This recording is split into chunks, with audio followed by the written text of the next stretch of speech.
I mean, what do you think is the kind of best way of kind of selecting the UK's Eurovision entry?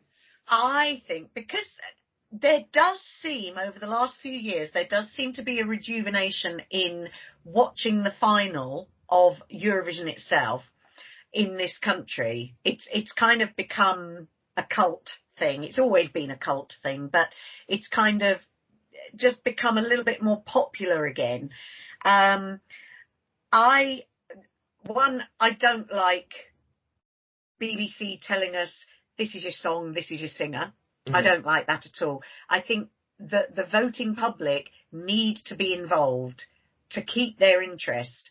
I may be biased, but as a child, I loved having, we had things like the Cliff Richard show or the Lulu show or the Olivia Newton-John show, where there would be 2 songs each week or 1 song each week performed that was of 6 or 8 finalists in Song for Europe.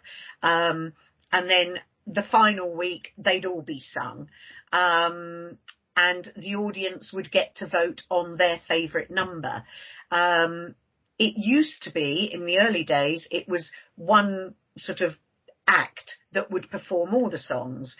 Then it became a competition within a competition, so there'd be different artists, like I did, different artists with different songs. And I like either of those. I don't mind either of those, but I do feel we need to have a choice. We need to have the public's interest and the public's involvement. Otherwise, it just goes in and that's it. Having said that, I loved our song this year.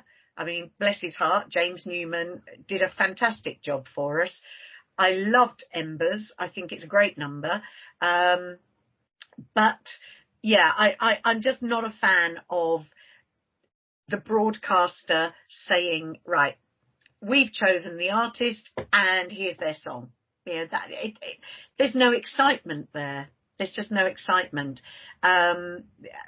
I don't think we'd ever get to the stage like Sweden, where it's their most watched programme is Eurovision out of a year. Their second most watched programme is Melodifestivalen, which is their process of choosing the artist. Yeah. And it goes over weeks and weeks, and all their top artists enter time and time and time again. And it's the hugest honour to represent Sweden at Eurovision. It's their biggest thing. They love Eurovision. I don't think we're at that stage, but I do think it would be nice to have a competition back again. I loved that. So, as a huge fan, as someone who's competed there, someone so steeped in Eurovision history, do you have any thoughts on why it is that we're struggling to get good results at the moment? Not really. There's lots of reasons. You'll have people saying, oh, well, nobody likes us, so we'll never get any points. That makes me yawn.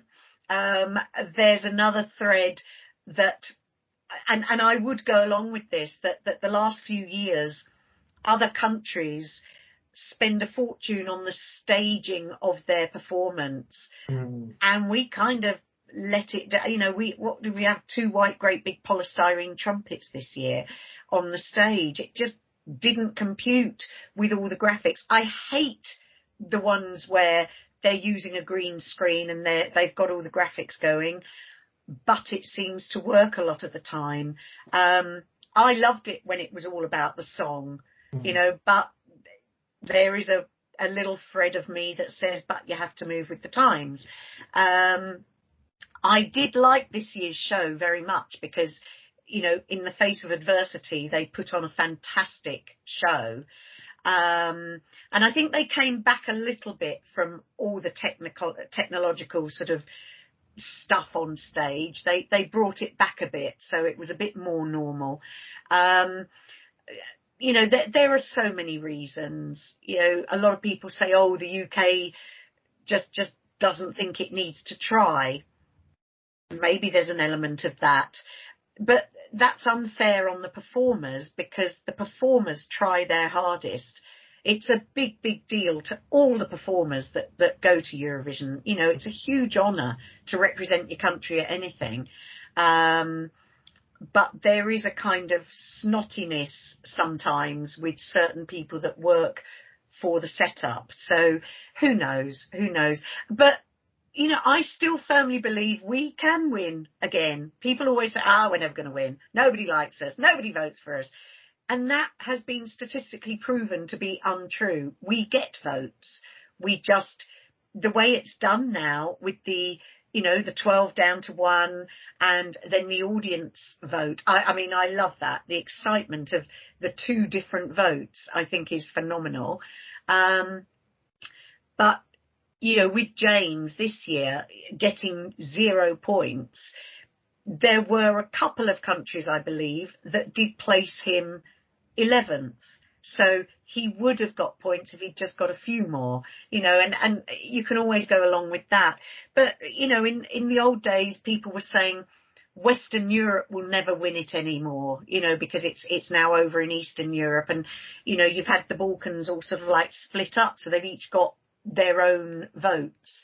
And Russia, Ukraine, all those will vote for each other. And it's not so much sort of partisanship, it's to do with they know that style of music. That's what they hear all the time on their radios. They know the artists. They're the top artists of those countries. They're on their TV screens constantly. Maybe if we had an England, Scotland, Wales, Northern Ireland and then Ireland entries, then maybe we'd do better. You just don't know. But straight after saying, you know, Western Europe will never win again, Germany won. But they did a huge promotional push with that, with Lena and Satellite. She went around all the different countries doing huge promotion for months beforehand. And it worked. You know, by the time it got to Eurovision, all the different people in the countries knew the song and voted for it because it was familiar. Maybe that's what we should do.